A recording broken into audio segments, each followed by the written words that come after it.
show for Matawa First Nations Management, and we're really excited that he could join us this evening. And Glenn Nolan, I've heard you speak a number of times, but every time I look forward to it. So I'm looking forward to that. And John Mason, how can we ever thank you? You're one of the best partners, and the Community Economic Development Commission has been such a strong partner of the Planning Board all these years. And you actually agreed to jump into the panel. We were going to have him moderate, but then, you know, again, skill development and changing the agenda very quickly, and he graciously agreed to be a panelist instead. So we have, actually, if I could call you up and introduce you, and have you sit underneath your name, so it's not going to be really just confusing to the crowd. But there are some rules before I call you up, and we have to go through that. So rules of engagement for the panel discussion. The rules of the pool. Let's review these. So first of all, following opening comments by the moderator, each panelist will be given 2 minutes to introduce themselves to the audience and provide a brief overview of their role, position as it pertains to the Ring of Fire. All right, so again, we've allowed about an hour for the panel discussion and also some Q&A from the floor. So everybody, if you want to start proposing your questions throughout, that would be great. We have a microphone in the middle of the room that you can use at the end of the discussion if you want to pose any questions. But because of the timing, we are going to have to watch the time. And I have a colleague sitting at this table that's going to be timing everyone's responses. And so if you're going over the 2 minutes, we are going to have to press you off. I'm not going to want to do it. You understand, it's just something I have to do. So I'm going to pose a number of prepared questions that will be directed to either individual panelists or to the complete panel to get their perspective and response. Each panelist will be given up to 2 minutes to answer a question. All right, so we're keeping it really simple. 2 minutes for your opening comments and 2 minutes for questions. So we have a limited amount of time, so I just want to remind you, so you will be held to the 2 minute response time. And I will have to stop you when the time is up. And I used to use Francis Bell as kind of a bouncer. So if anybody goes over their limit, I might have to call on the big guy. Francis, you're up for that? Charlotte's good at it. Oh, that's true. That's true, Charlotte. That's an awesome idea, Lenny. Yeah, the little ones are mightier. There you go. It's the red. Ah, there you go. I got a redheaded mother. So again, 2 minute time limit, and should time allow, 2 questions will be allowed from the audience. And again, depending on how quickly the panel discussion goes, we'll watch the time. We don't want to keep you too late, but we do want to hear your questions. So if it gets really lively and you have some questions, we'll ask you if you want to stay beyond that. All right, and so again, there's a microphone in the middle of the room, and questions from the floor will be kept brief, and audience members will be given 1 minute to pose the questions to identify panelists. I phoned my good friend Kristen Oliver to get these rules of the pool from NOMA, and she says, now Madge, you have to remember, a lot of them have a political background, so they take a long time before they get to the question. So tonight we're not going to allow that. We're only giving everyone a minute. So anyone who's a politician here, sorry, but we're going to keep it down to 1 minute. All right, so not a lot of preamble, just cut to the chase. We like getting down to business. All right. So it's my pleasure to introduce all of the panelists and call them up to the table now, if I can. And again, asking you to match with your name, so we're not confusing everyone in the audience. So first of all, if I could have Deputy Minister David Launay. Thank you very much.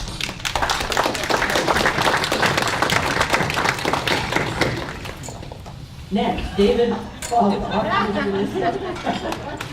See, they're already trying to throw you off. David Paul is the CEO of Matawa First Nations Management. Next is Glenn Nolan, VP of Aboriginal Affairs with Noront Resources. Next up is Matt Skudra, Director of Research and Government Relations, Canadian Council for Aboriginal Business.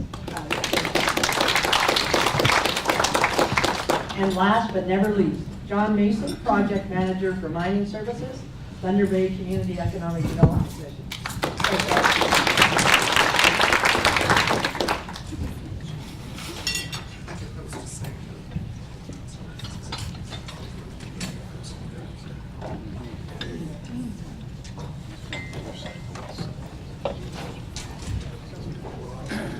Thank you very much, gentlemen. You're all seated, feeling comfortable. I feel like I'm sitting on a quarter plane.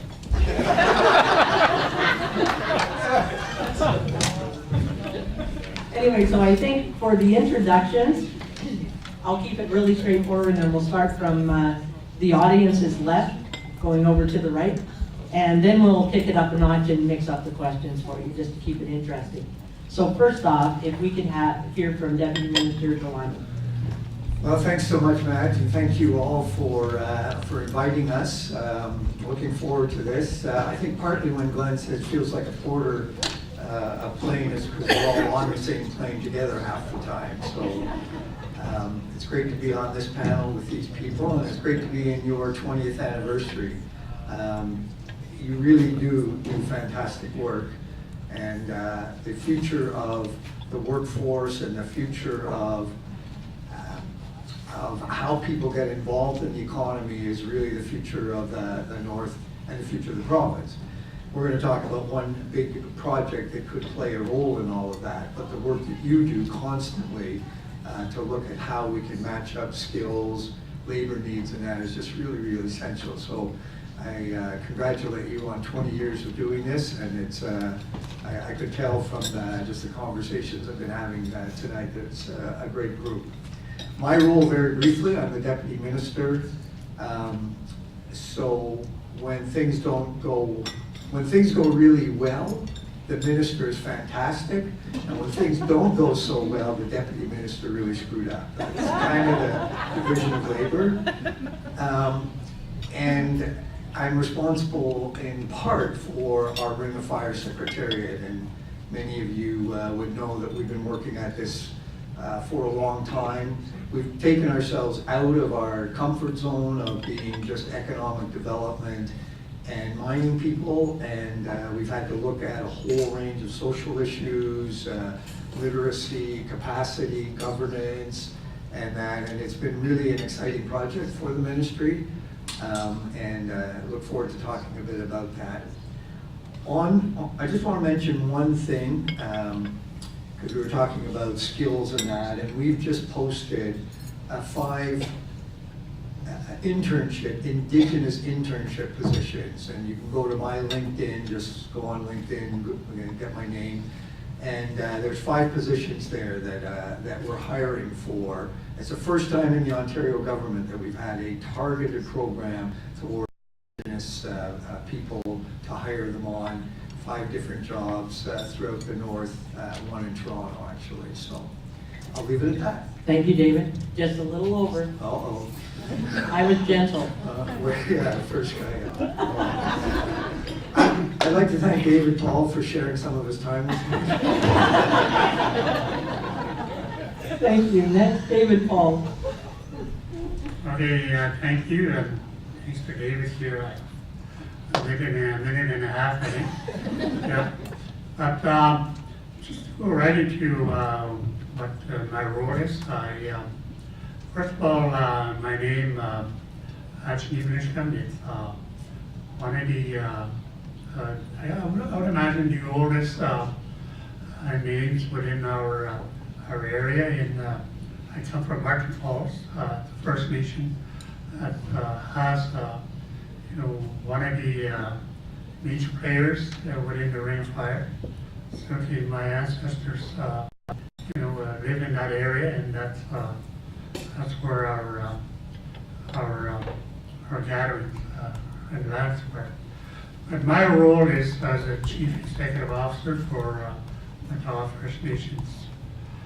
And primarily I work directly with the chiefs, the 9 chiefs that I work for. We have several several, I guess, call them companies or subsidiaries. Matawa First Nations Management is the main. It's a tribal council, and we provide services, government services, support services, advisory services to our 9 communities. And we also have a training and employment service called Achneepineskum Employment Training Services. And we served 8 communities on that. We also have Matawa Education. Just recently, we partnered with the city of Thunder Bay, work with the city to look at expanding our high school here in Thunder Bay, and we're forward to furthering the work on that. But more recently, as you are aware, First Nations have been working within the Ring of Fire.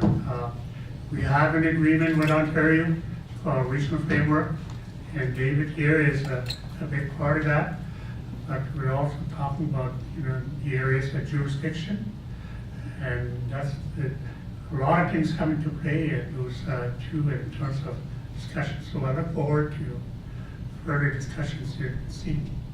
Thank you very much, David Paul. You saw me, you could feel me looking at Jay. I don't know when you were going away. We'll train. Thank you so much. Why Nolan? Thank you very much for the invitation to present tonight. I'm a member of the Mississauga First Nation, which is located in northeastern Ontario. We're one of the few communities of the 133 in Ontario that don't have a reserve base. So we've, most of our membership traveled to other centers like Sault Ste. Marie or Thunder Bay to find employment and meaningful life. And so I ended up in Atikokan with my parents when my father was a miner with Kalen Orr, and that sort of led me into the mining industry. So I started after school, going to school for geophysics. I started my own company in 1982, and I ran a company operating camps and doing geophysical surveys right across Canada. And I got out of the industry in '91 because my son asked why I had to leave home for as long as I had to. So I sold my company and started another business, which led me to go back to being a politician. And I thought you were referencing me when you were mentioning that. I became chief of my community for 9 years, and that led me to do a lot of work with companies and helping them become more sensitive to First Nation issues when it comes to resource development in mining, forestry, and hydro development, not just in Canada, but in Latin America and Africa. And then I got hired by Noront in 2009, and I was the Aboriginal Affairs VP, now I'm the Government Affairs VP, which really is the same thing. So that's my position today, and I'm really thankful that I'm working with a company that I feel has gone beyond what most companies do to try to make a difference with our workforce. Excellent, thank you. Max. Thank you. Hello, everyone. My name is Max Skudra. I work for the Canadian Council for Aboriginal Business.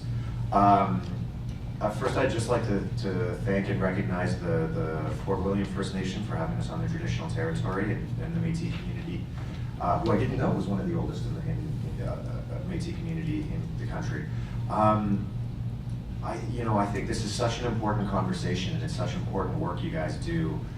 The CCAB has been around for 30 years, and mostly our role is to try to support Aboriginal companies, work with corporate Canada, and Aboriginal companies in general just grow and succeed in business. We see it as a real path towards economic reconciliation and broadly towards reconciliation. And really more than that, it's such a strong way forward for Canada.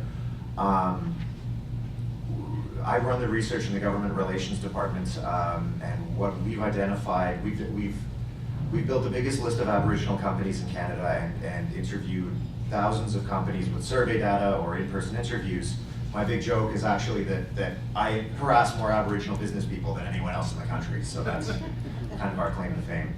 And what we've identified as the #1 impediment to Aboriginal companies is a skill shortage, and the difficulty in identifying and hiring Aboriginal employees with the right skill sets. So, although CCAB doesn't really focus on this specifically, building a pipeline and a workforce is such a critical part of growing the economy in the north as well and in the south. I'd also like to thank the other distinguished speakers on the panel, particularly the ones speaking before me, specifically the ones who went a little longer, because the longer you guys speak, the less work I actually have to do while I'm up here, so thank you for that. And, well, yeah, that's, I'll give you extra work, I guess. Thank you.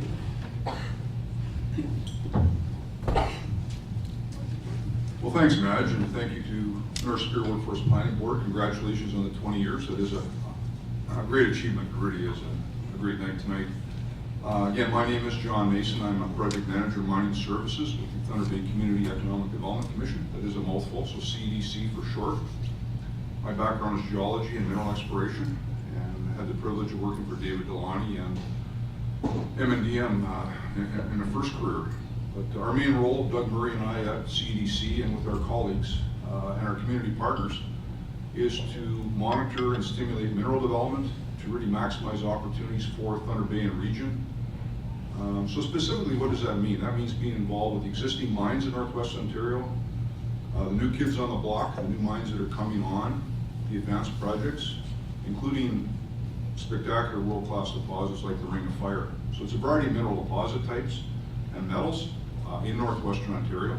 We are led by the gold industry, but other metals are before us as well, from industrial minerals to base metals to things like chromite that hasn't been mined in North America at this particular point, other than a small way. So we work with service and supply companies, we work with the educators, we work with the Indigenous communities, a variety of partners, including North Superior Workforce Planning Board, the Indigenous educational and training organizations, some are represented here tonight. And all that leads to a great dynamic in terms of positioning Thunder Bay as a hub connected to that sector. Thank you. All right, thank you very much, John. So now for the prepared questions. So just a reminder, each of the panelists have 2 minutes to respond to the question. The first question is going to be directed to Glenn Nolan and also David Paul Achneepineskum. And the question is, one of the key components of mineral development is developing relationships and partnerships with Indigenous communities. Could you share how successfully that has evolved in the Ring of Fire from where you sit, from your perspective?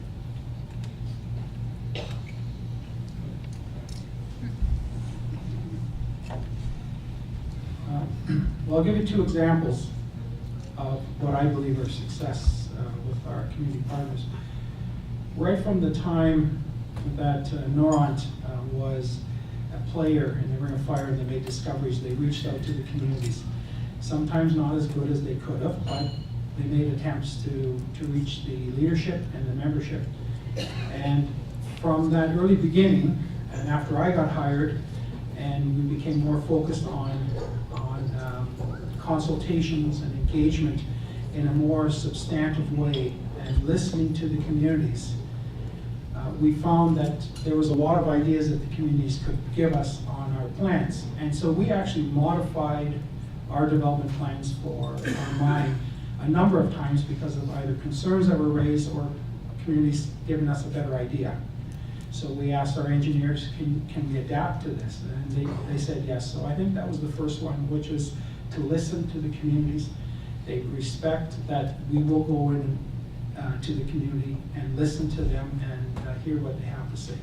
The second one is that at our camp right now, we're pretty small operations, under 30 people at any given time at the camp, if we're operating, if we're doing exploration work. We have about 66% of our workforce are from the local communities. And 75% of those Aboriginal people, Indigenous people, are from Webequie and Martin Falls. So the majority are from the communities most affected by our activities. And the importance of the future workforce is going to lie in those communities. And if we are not tapping into their their bodies, their minds, and given them the opportunities to be trained and ready for work, then we're going to miss a really good opportunity to make a difference in the Ring of Fire. Thank you. Just start, I wanted to, when this Ring of Fire first came about, our chiefs and our First Nations heard about it through the news media. That was our first time we heard about it. We knew exploration was happening in our territories, and so we were a bit surprised to learn this big development was coming. So I think things got to, I guess I could call it a bad start. Certainly things have picked up since then. I believe a lot more is being done. But there are two words that I see as being important in terms of working with First Nations. And that's respect. Respect for the First Nations, the peoples that live there. Respect for their lands. And the other one is trust. In terms of, we all know that to build a relationship, you need to build trust. And that trust comes from actually working right at the community level with with our people. Because at the end, ultimately, when the decision is going to be made to open up a mine, it's going to require the consent of the people that live there. I realize that some people don't understand what the word consent is.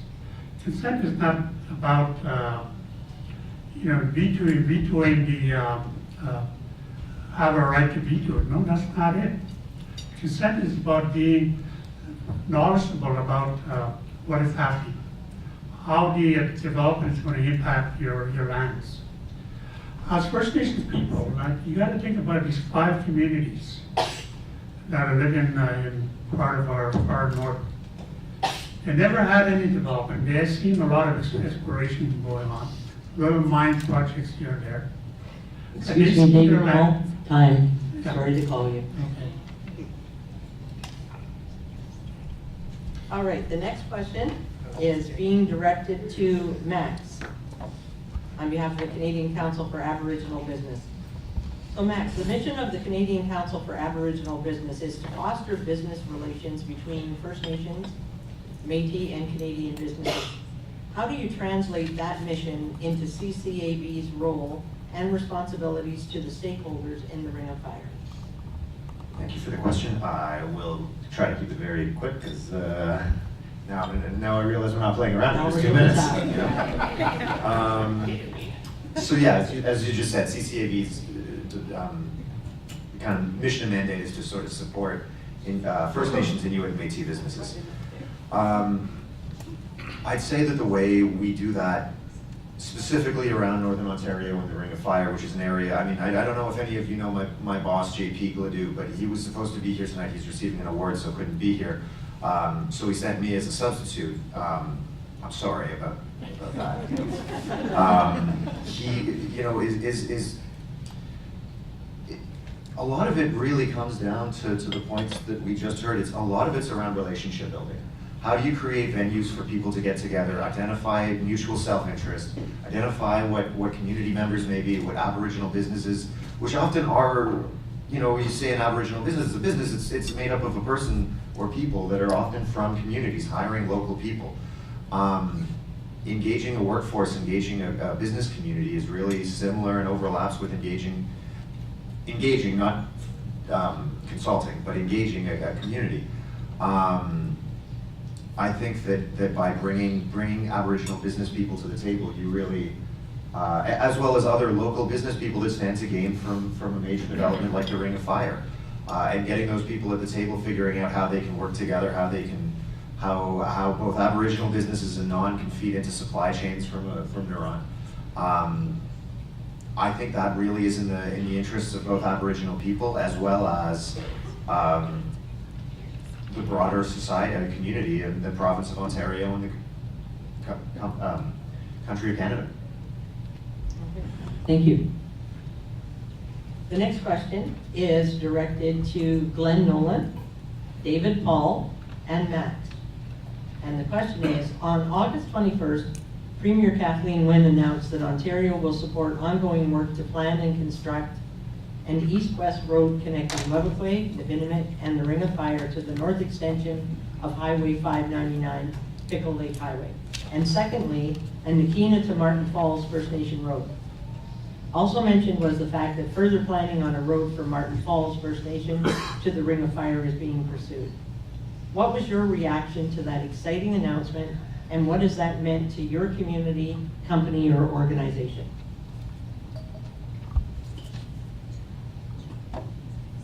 After you. Alrighty. Well, first of all, we have to do business different in Canada. We have to understand that the Indigenous people were the first on the land. And without, we missed the mark over the last 150 years. We forgot that the Indigenous people were there first, and they should have a part in the planning of the development of their territories, whether it's roads or resource projects like mining or forestry.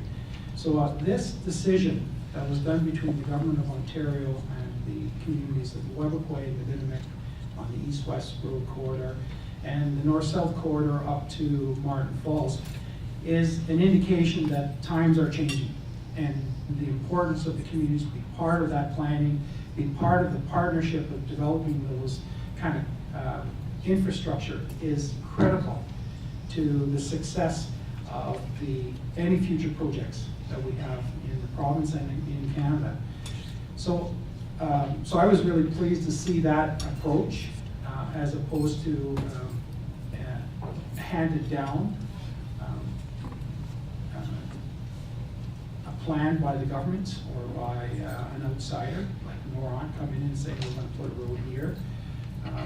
So I think this is the way forward, to have the communities partnered with whether it's the government or a company to develop and plan and then manage assets like roads, power lines, and broadband.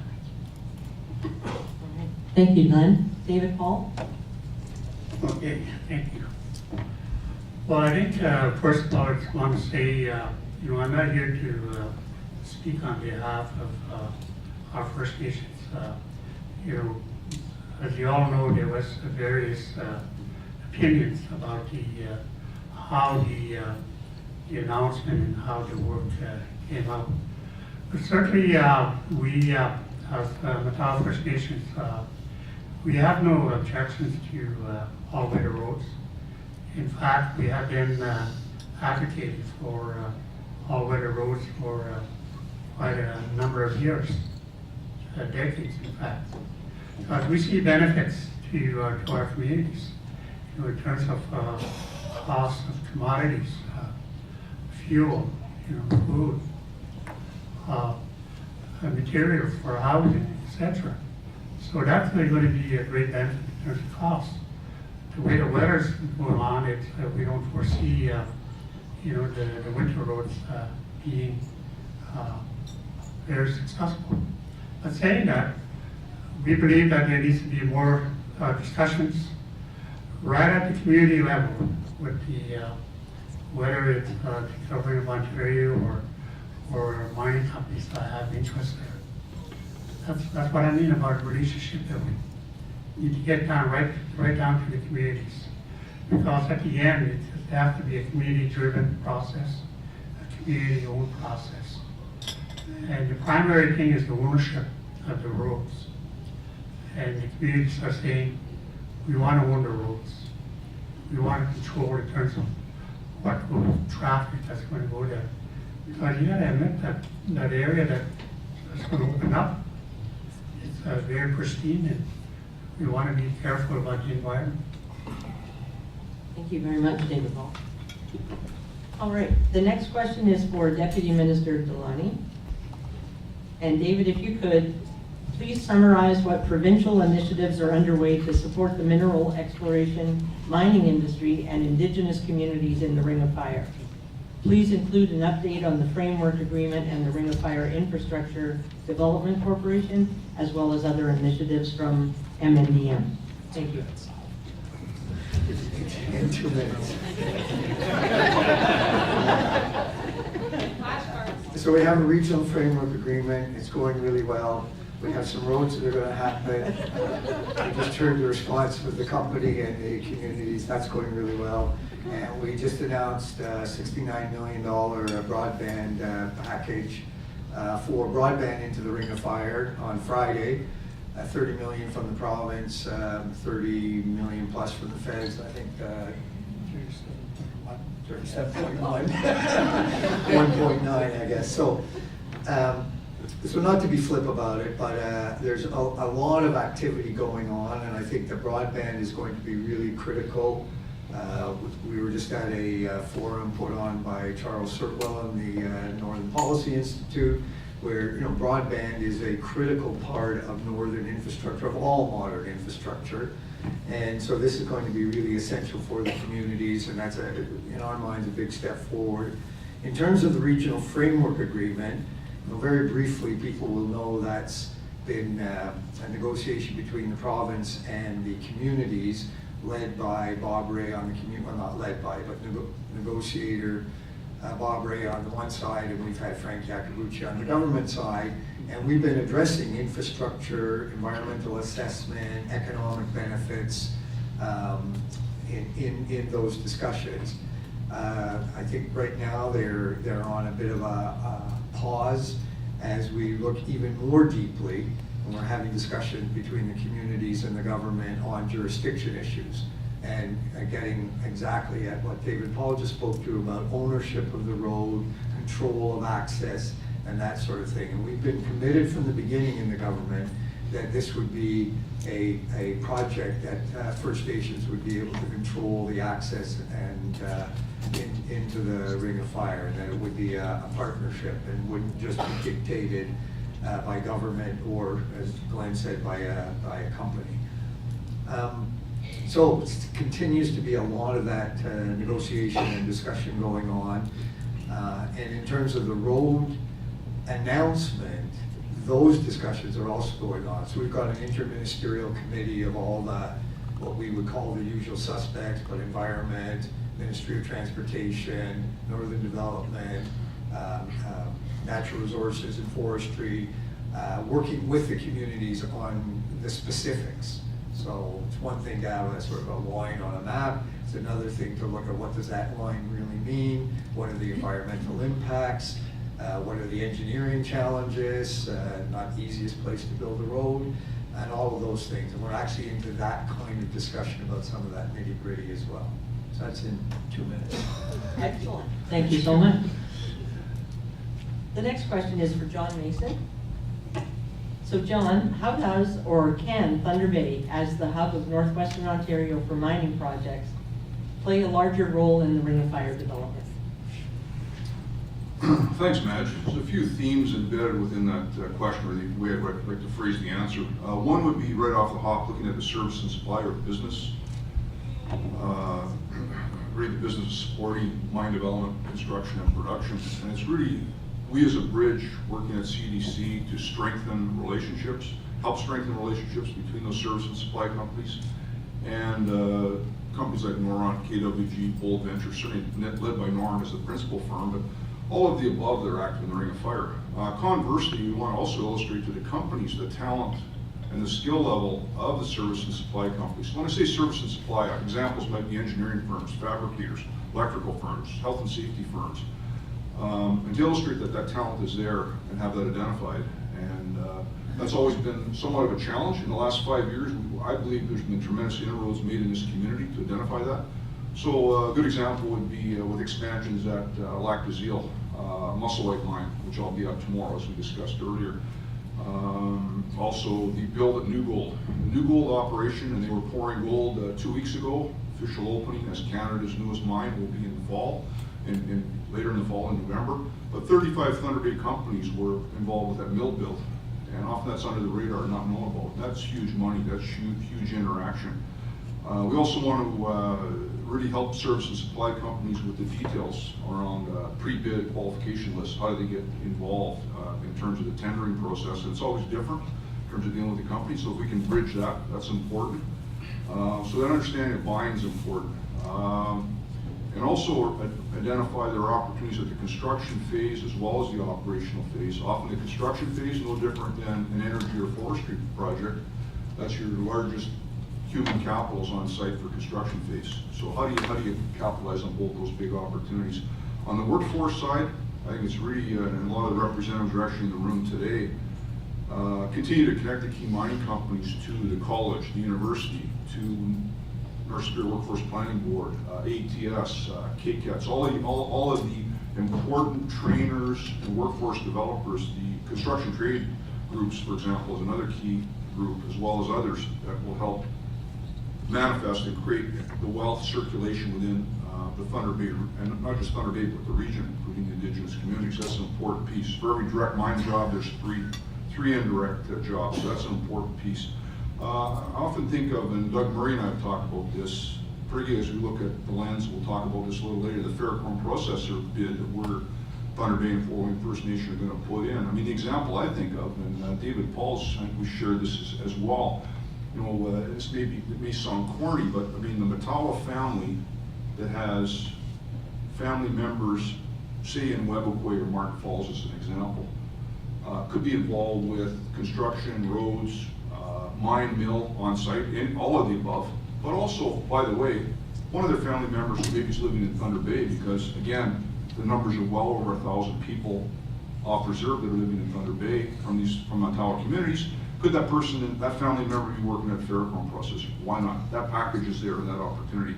I mean, just to finish, I'm just going to mention transportation options personnel and equipment to site, and housing. Housing is a big one too that we really have to bear in mind in terms of this being a destination for the construction operational phase of Eagle's Nest and Black Thor and Blackbird. Thank you. Thank you very much, Don. It's very smooth there, wasn't it? The next question is for four gentlemen, Glenn, David Paul, Max, and David Delaney.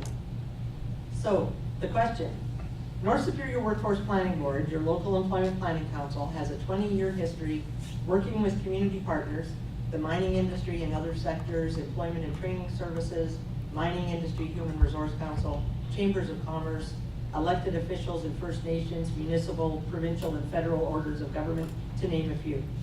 How can the North Superior Workforce Planning Board, your local employment planning council, best work with you and assist in the planning and coordinating that will be necessary to ensure appropriate and successful workforce development required for the project?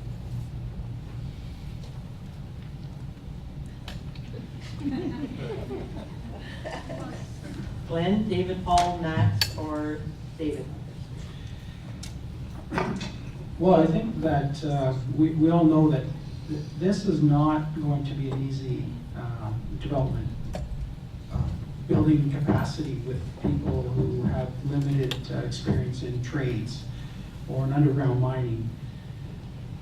So we're going to look for, as an industry partner, we're going to be looking for anyone that will want to work with us. We already work with KCATS and the Matawa. It's under the Matawa umbrella. We worked with them very successfully to train over 450. We didn't do the training, but the Confederation College, KCATS trained over 450 individuals from their communities. So we know that by 2020, there's going to be 120,000 people short in the trades industry, in mining alone. So you can imagine what that number is going to be if you include all the other trades in the residential areas, non-mining sector. We know we need to fill those positions.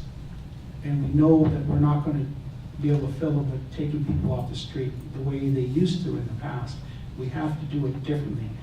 But we can't do it alone as an industry.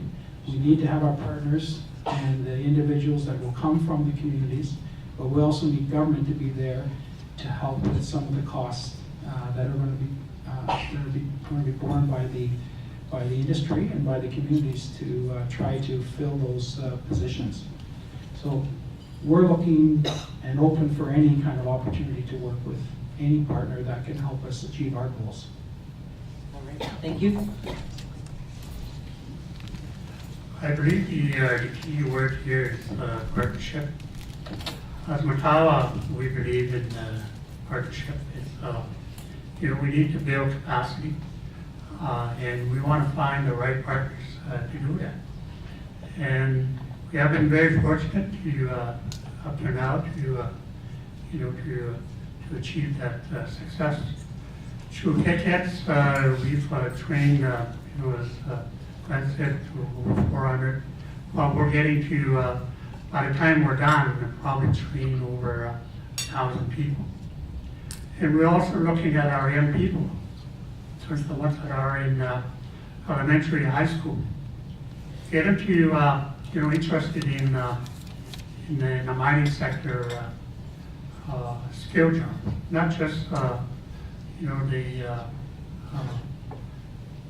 doing the heavy equipment operation. That there's a lot more to mining and that. That's why we want to gain that interest. And certainly, in North Spear, we have worked with them in the past, and certainly we have worked with others as well. I believe, we're here as, we need to think that we can't do it alone. All of us here in Northwestern Ontario have to be a part of that. We want to work with the city of Turner Bay. We want to work with Fort William First Nation in terms of processing plant. Let's work together and achieve that success in getting that Kurum processing plant here. And that's going to be our work to do. But also we want to work with municipalities all around us. They're our neighbors. They're people we know. We're friends with a lot of communities, and we already have created a partnership. So I believe opportunities are there for everyone, and through partnerships, I believe we can succeed. Excellent, thank you very much. And building on what Glenn and David Paul have said, the range of activities and therefore jobs is huge. So it's not just traditional mining.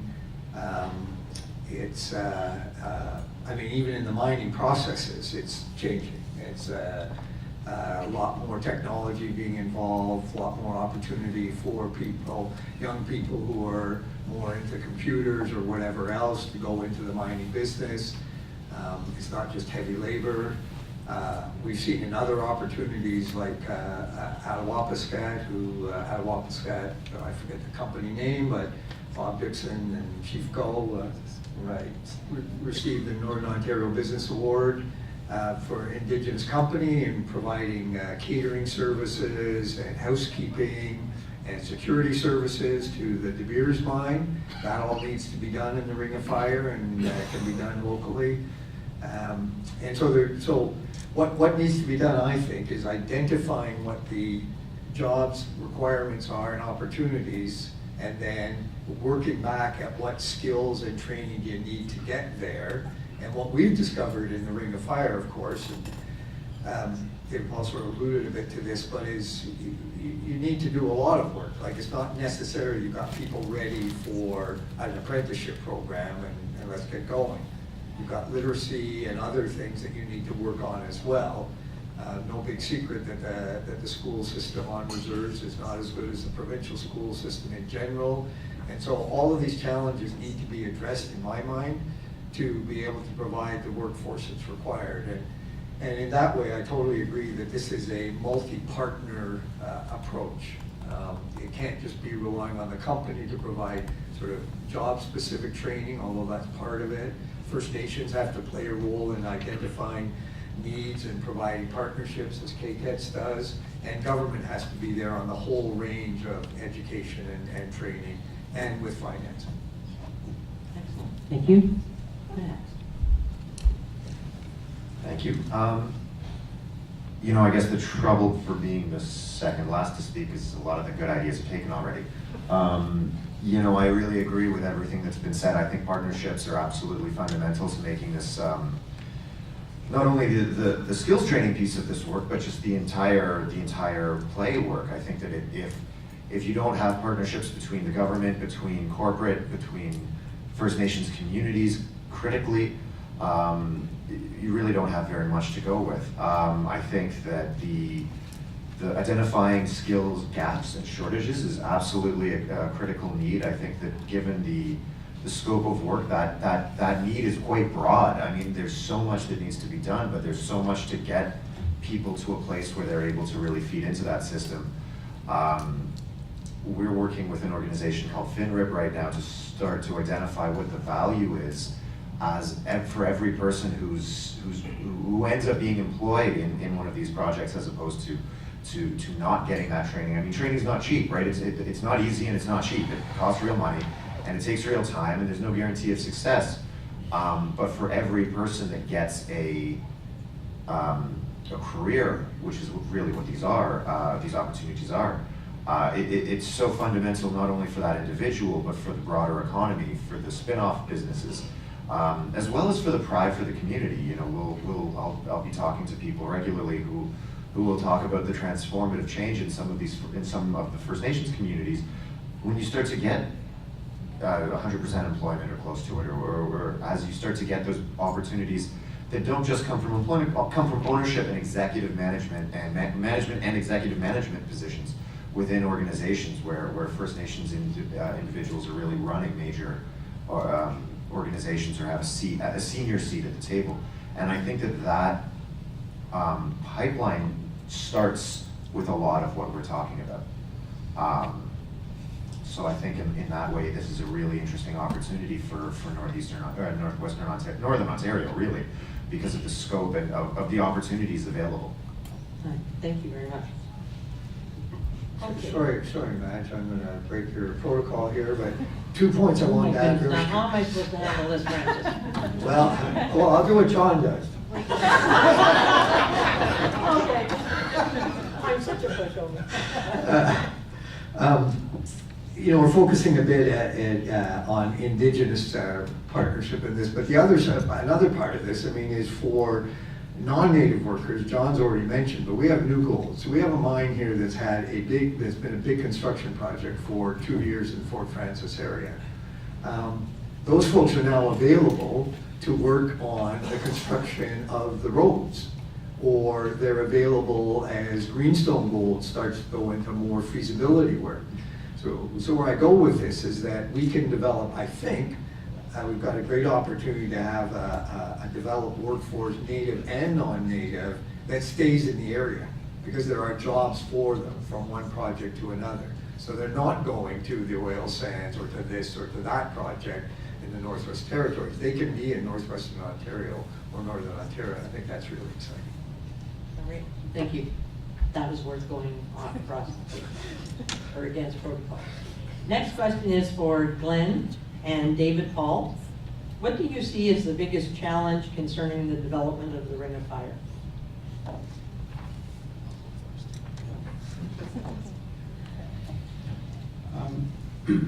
From our perspective, it's the development of the road and access to the project site. Without that, we can't develop the mine. The second biggest challenge that we have is the workforce, present availability of workforce, or the skilled trades. And we just don't have that. And it's not an indication of a particular group. It's the fact that there's just too many people in mining today that are retiring. And the significance of that is felt right across the country. So companies are going to be poaching skilled workers from projects right across the country, and we just don't have enough bodies to fill that. So the biggest challenge for us as a company is having a workforce that's local, that are skilled, and that want to work with us.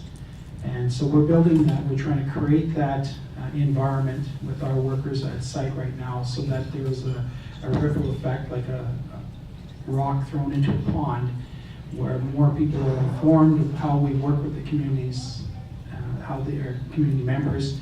The community members feel that they're part of a team, they're respected, and they share that information with their fellow community members, and those other community members want to come and work for us.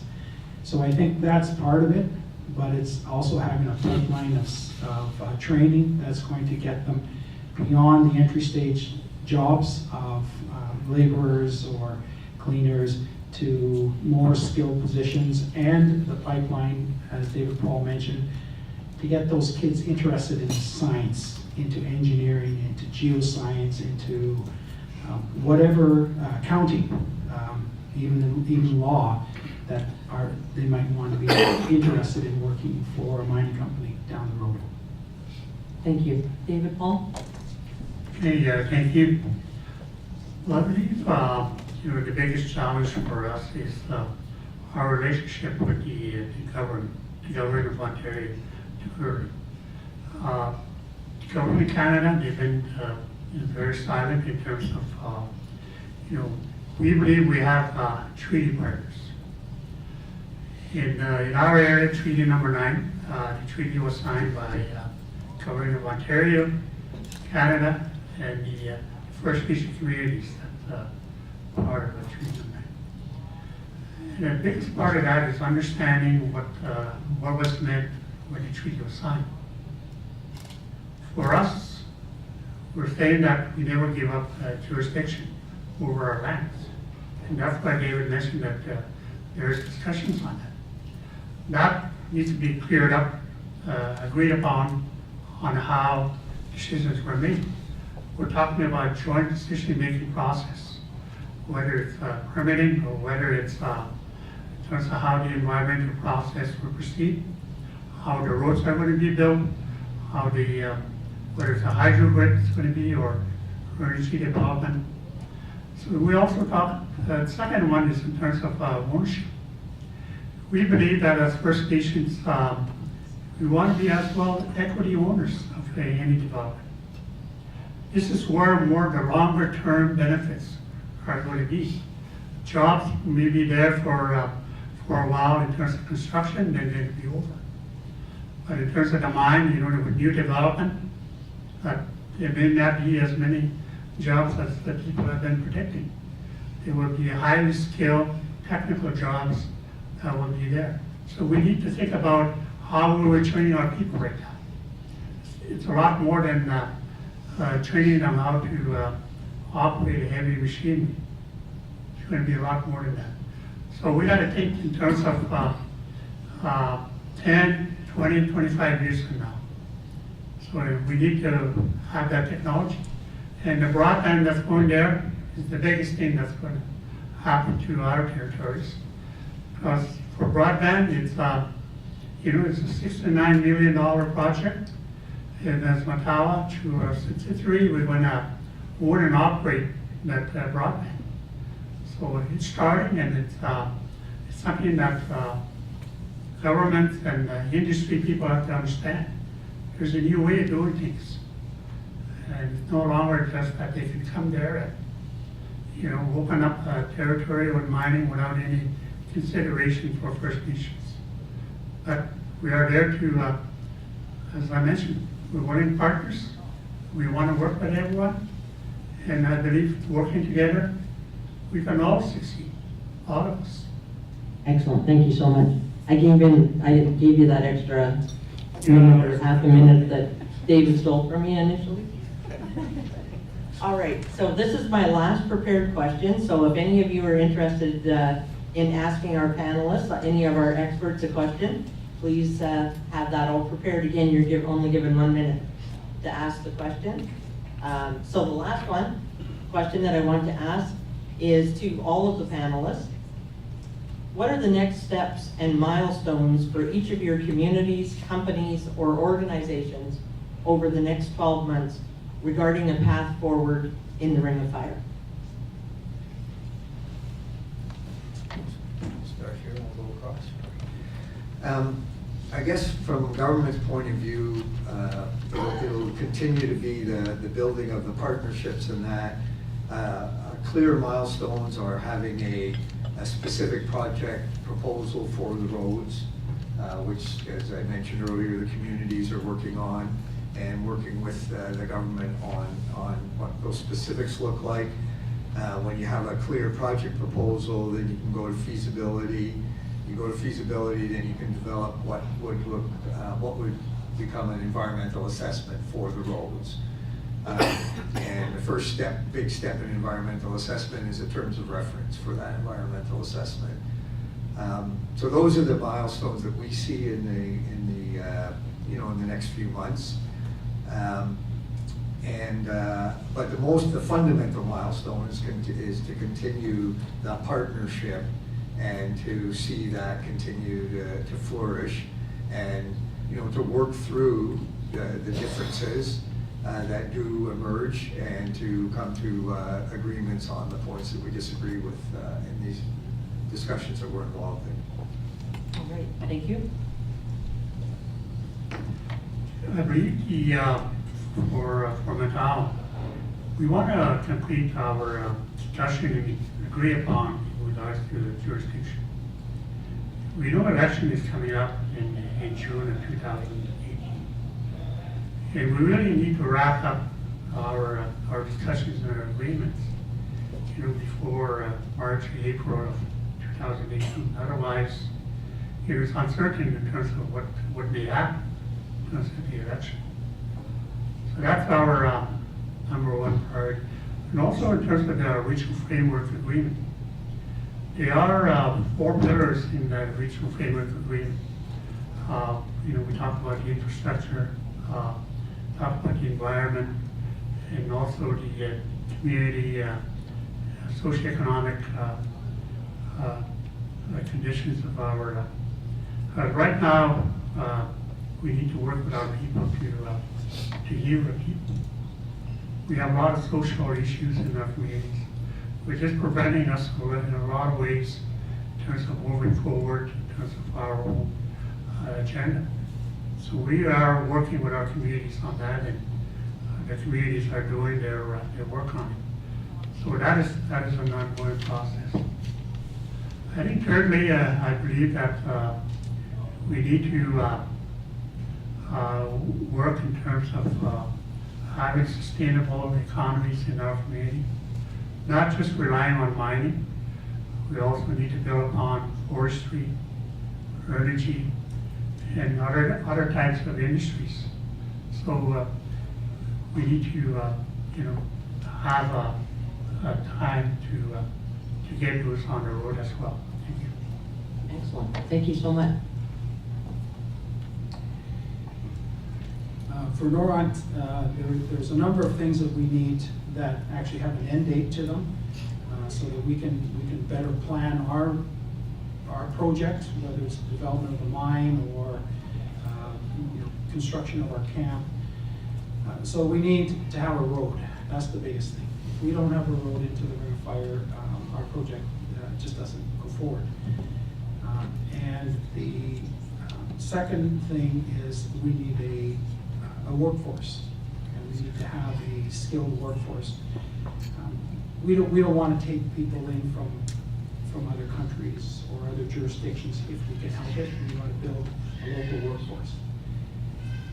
The third thing is we need to raise money. If we get a road and we get a clear plan for the construction of a road, we need to raise money to build our mine. And that's another hard, difficult process in some environments. And we need about $750 million to construct our mine.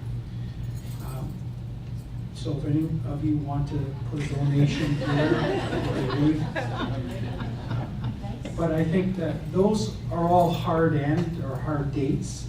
Once we see something coming forward, we can plan for an end of the environmental assessment, start the beginning of permit application and completion of the permit's acceptance with support from the communities and the government. and the development of the mine, the production of the mine, but we need a continuous relationship building with our community partners, and that includes Thunder Bay, that includes Geraldton, that includes all the other locations where our workforce will come from. And but more importantly, because we are on the traditional lands of the communities in the Matawa Tribal Council, the relationship we have with them is paramount, and we have to continue that development or continue that relationship long into the future. Thank you very much, Glenn. So I guess there's two things I'll speak to, mostly from CCAB's perspective, but also more generally. So I think CCAB is a number of the concrete things that we actually do, beyond the research and government work that I do. We have a progressive Aboriginal relations program that does corporate social responsibility for Canadian businesses who are looking to engage Indigenous communities and Indigenous people and businesses, as well as a certified Aboriginal business program which helps identify Indigenous companies that can feed into supply chains for projects like the Ring of Fire, for example. As well, we have a tools and financing for Aboriginal business, which is basically an online tool, speaking to the importance of broadband, to support fledgling and small and medium Aboriginal companies to grow. This is not just a plug for CCAB, although any good time to plug your company is, I'm absolutely open to that. We're really working, and we have an event coming up tomorrow actually, to sort of grow the awareness of some of these programs, help grow the awareness of the importance of Aboriginal companies to non-Aboriginal businesses, and then help to build our list of certified Aboriginal businesses, all really to the end, with the goal of supporting and growing the Indigenous economy in this part of the country. That economy then will be able to support and feed into a Ring of Fire project. I guess that's more from CCAB's perspective. More generally, I think what we see is that Aboriginal businesses are an excellent kind of starter to develop a labor force which can then go on to work for other major corporate firms, often with very, very strict safety regulations, very specific standards. It's often useful for companies to be able, for First Nations people to be able to work for their community or work for a business which maybe understands them more, or they have something more in common with, as a sort of road towards working, or as a step toward step along the path. So I think it would be great to see organizations like yours support the pipeline of labor and the labor force development for Indigenous companies in Northern Ontario. Excellent. Thank you. Okay. By way of background, Noront Resources made it clear in mid-2017 that there was going to be a ferrochrome processor, a smelter, built in Northern Ontario. So interestingly enough, it's almost a version of the Gold Core challenge in one way. It's a different twist on that, actually pitting four communities to compete: Timmins, Sault Ste. Marie, Sudbury, and Thunder Bay. Initially to see if there's appetite, gauge that, and then ask them to do informal submissions as to why they were and are the #1 site. So our mission at CDC, Consort Partners, and key inputs from consultants and our own intelligence will create a large list of assets and put our foot forward to illustrate why Thunder Bay, Fort William First Nation, who are our partners, as one, is the #1 site. That's a key milestone over the next, and that'll be submitted by roughly year end in terms of that submittal into Noront. The other piece I wanted to mention was the fact that we have to remember this is not to get away from the task at hand. The road is critical, no question. I mean, I agree with that's one of the sound bites leading here today. It's mineralized rock, it's not ore. You can't get at the chromite or the copper nickel. But other mineral deposits are being explored now with tremendous success by Noront. That's often under the radar. So this helps grow the image of this being a brand new mining camp, which was thought of being the case in 2006, 7, and 8 when the initial discoveries were being made. You gotta remember, the initial discovery, that was part of our talk at the table over supper, was on working west from Matawa, looking for diamonds. These are blind targets, it's tough country. You drill geophysical anomalies, they're conductors or anomalies, and then you find out what's there. So already that's led to the copper zinc discoveries that were made. Zinc is running short in the world right now. The biggest use for zinc is the galvanized industry. Culverts, you name it, retaining walls, the world is running out of zinc, and that's the biggest use. So the copper zinc push that's on now is tremendous, and to me, it all starts with the ferrocorn processor, and as I say, we're excited to have that bid go in. Doug Murray, myself, Foreign First Nation will lead the charge with a very in-depth, detailed document that's going to illustrate why we're number one. Thanks, Madge. Thank you so much. All right, that concludes all of the prepared questions. Thank you very much, gentlemen. Now the fun part. Anybody have prepared, anyone from the audience have questions for our panelists?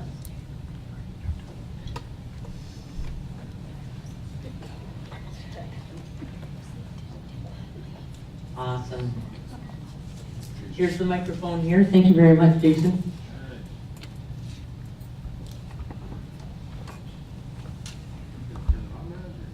Yes, I believe so. Hello.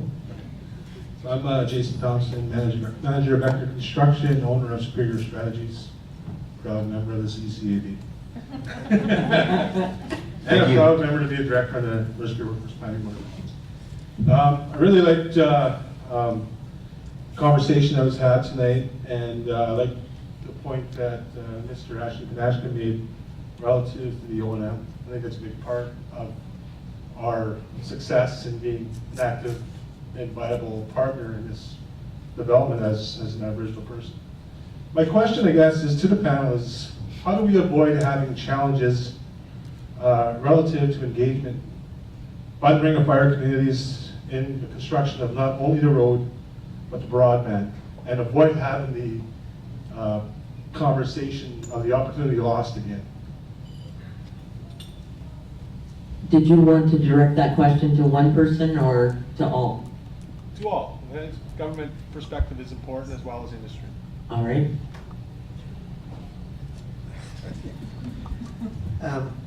Well, our approach has been and will continue to be to try to work in partnership. So the regional framework agreement came about because the Matawa chiefs had a meeting with Premier Wynne. It was one of her first meetings when she was elected, or when she became premier after Premier McGuinty retired.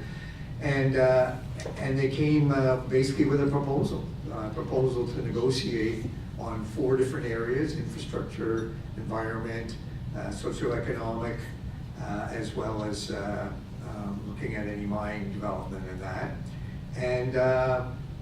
And we agreed. And so that's what set up the regional framework table. Now, that table is made up of 9 First Nations. David Paul can speak to this way better than I can. And you know, they don't all have the same interest in the Ring of Fire. They would say that. And so right away you've got a complication, right, from the beginning of how's everybody going to work together. And then when you have east-west road alignment, that's different than a north-south road alignment. And you know, different of the 9 First Nations will favor one over the other. I'm not telling any stories out of school here. And so how do you do that? I mean, from our perspective, we just basically try to work with everybody, try to come to a consensus.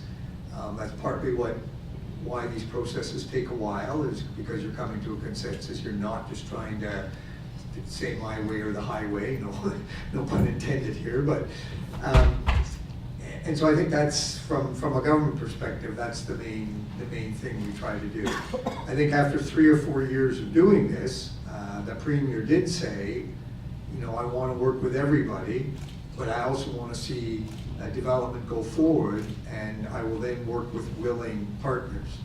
And so now we're in a situation where some communities have come forward and said we want to work on the roads, and some others have said, well, maybe not now, and we'll work on that. And so now we have a new set of conversations that we're working through. But again, our approach is to work with all the communities and try to find the what's in common and how we can move forward together. Thank you. Hey, thank you for the question. I think for us as Matawa, the 9 communities that are a part of Matawa.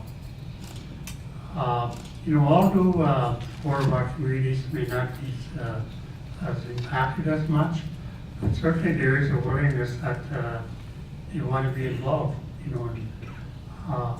so there's a matter of, I call it unity, having a unified approach to developing that's happening in the Ring of Fire. And how those benefits are going to be, just say divided, right? How those benefits, whether it's when there's construction, how the community's going to benefit from that. The road access communities that I can tell you right now are interested in the economic business side of things.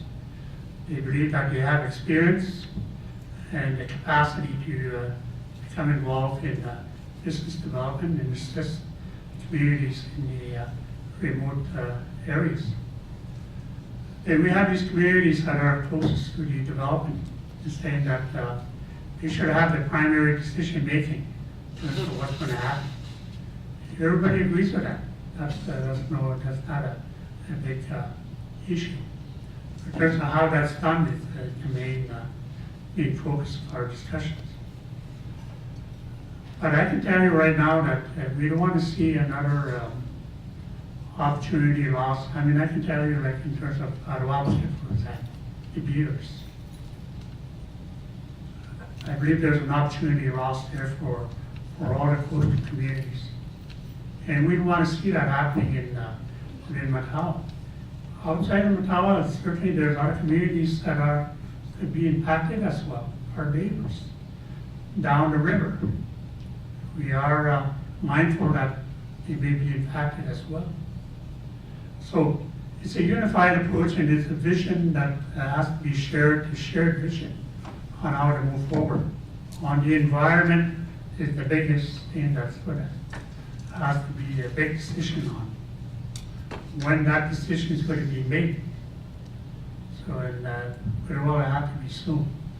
Certainly, that's coming, and I believe at the end, we will have a successful outcome.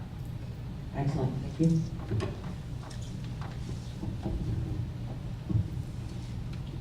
Things have changed an awful lot over my lifetime in the mining industry.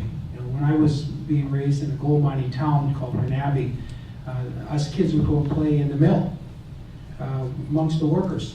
Sweeping floors, pouring gold, you name it. We were actually in the mill that processed the gold.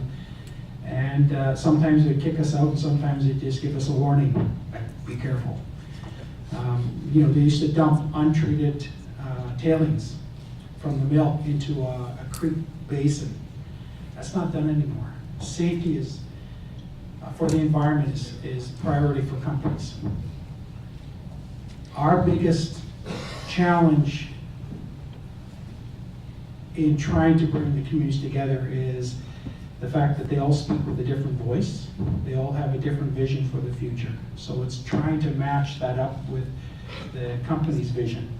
One of the things that we did offer to the 3 main communities of Nisga'a, Weatherquoit, and Martin Falls is an ownership model. We offered an aggregate of 10% of Noront. So not just the nickel copper project of Eagle's Nest, but for the company, they would own 10% through shareholdings in the company. That matches our second largest shareholder, BioSteel. So as a point that David Paul made, we see this as a game changer for the region because the communities will now have a greater say in the development of the project. Because this is not a short life project. Nothing disparaging about the Victor project with that Wapiscat, but that's about 16 years of development from the time they constructed the mine to the time they close it, 16 years. But for Noront and the Ring of Fire, this is going to be generational. It's going to go long past our lifetime. It's going to affect the grandchildren of the grandchildren today. We're not going to see the end of this for many generations. So for communities to participate as co-owners in a mining project and the opportunity for more development into the future is what we believe will be the game changer, not only for Noront, but for those communities and for the whole region. Excellent, thank you very much.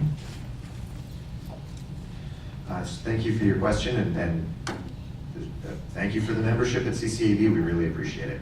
I would say that there's a few things, and I think they've been touched on, so I'll just reiterate them as I see them briefly. I think, and I don't want to get too into the Ring of Fire, because I think you guys know the details of that project so much better than me that I'll comment a little more generally. I think what we've seen really be effective to address those types of problems and challenges is for companies to provide, well, a few things. First, for companies to provide clear updates on what kind of opportunities are coming down the pipeline, so Aboriginal businesses and community-owned corporations can prepare for those. Often that means skills training and a labor force preparation, but it also just means knowing what's coming so that you can have the resources available, the certifications available, and just the hours available to be able to bid successfully on those types of projects. So that's part of it. Another big part of it is the early engagement and the relationship building, which we've already discussed today, no question. And then also a third thing I would talk about, which I know Noront is doing quite well, is the equity positions and the senior level Indigenous engagement. So for example, the 10% buy-in is massive. But also I know that Noront has within the last few years put an Indigenous business leader on their board. I mostly know that because he's my boss, JP, who was supposed to be here. So I've heard about it, a little just disclaimer on that. But I think that really ensures that there's, the JP I should say is from this region. So he's not only just, generally a good person to have on a team like that, but he's a local boy. So he understands the needs much better than I do, and I'm from downtown Toronto. I think that that really ensures that not only do you just have the people on the ground doing the job that are locals and Indigenous, but also the leadership setting the decision making and goal setting and ensuring that from the boardroom to the ground floor, everybody's paying attention to and measuring, setting deliverables for Indigenous engagements and measuring them. And I think that that's a very, very important part of making sure this works. Thank you. Thanks, Jason, for the question. I'm going to go a little bit horizontal, my way of putting it from your question in terms of, and in fact, maybe I should have started because I think from the standpoint of looking at quality of life and the opportunity to look at, in the communities that is, and to be able to look at the environment with respect to, and with all due respect, with the fiber optic announcement, I think that's tremendous. Is there an opportunity, though, and this would be a series of questions that flow from me now, is there an opportunity really to combine the opportunity to put wires in, a wire down one corridor, a road, accessing a community along that same corridor, fiber. Minimal intrusion along one corridor. And this may start with two of the communities with respect to east-west, if I could be so presumptuous, on an east-west theme, whether it be Nibinimik and Webakwe. But might that then get away from the issue of the larger issue, I think, in terms of climate change, issues around that $17, $18 bag of milk in the community, issues around power now, where it's interrelated obviously to water systems as well, where there are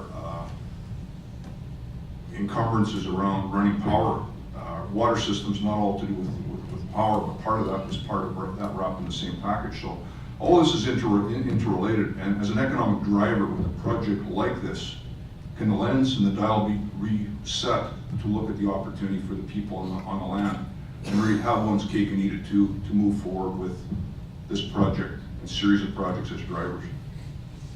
All right, thank you very much, Don. Is there another question? Thank you, Wendy. I'm going to let them off easy. I don't have a question, but Oh. just more of an invitation. We're all working towards the same thing with all of our communities in our region, and we're working very hard with the municipalities to build our relationships with the First Nations and with the industry that's coming forward for the future. So I invite all of you at the table to come to NOMA, come to our communities, invite us to your meetings, and we'd love to develop those relationships between everybody so that we can all move forward together to prosper our region all together. Excellent, thank you so much, Wendy. So I am conscious of the time. Thank you very much for posing prepared questions to the group. And gentlemen, thank you so much for attending this evening. And I really appreciated the individual perspectives. And I have to admit, I'm not the best read person about the Ring of Fire, but I found it very interesting to hear the different perspectives. And oftentimes we're left wondering if there is anything going on, if there are any steps happening. And listening tonight, some of the issues are so large that they're incremental steps, but they are being taken, and that's very encouraging to us. So on behalf of everyone, I'd like to ask you to come down to my level. And I'd like to give you, first of all, a rose for the gratitude for coming out and to sharing your perspective with us. And also, each and every one of you, on behalf of your participation tonight, there has been a donation to the Dennis Franklin Cromartie First Nation Trade School on your behalf. And so hopefully we're contributing towards training of the tradespeople that you need and that you're looking for. All right, so gentlemen, thank you.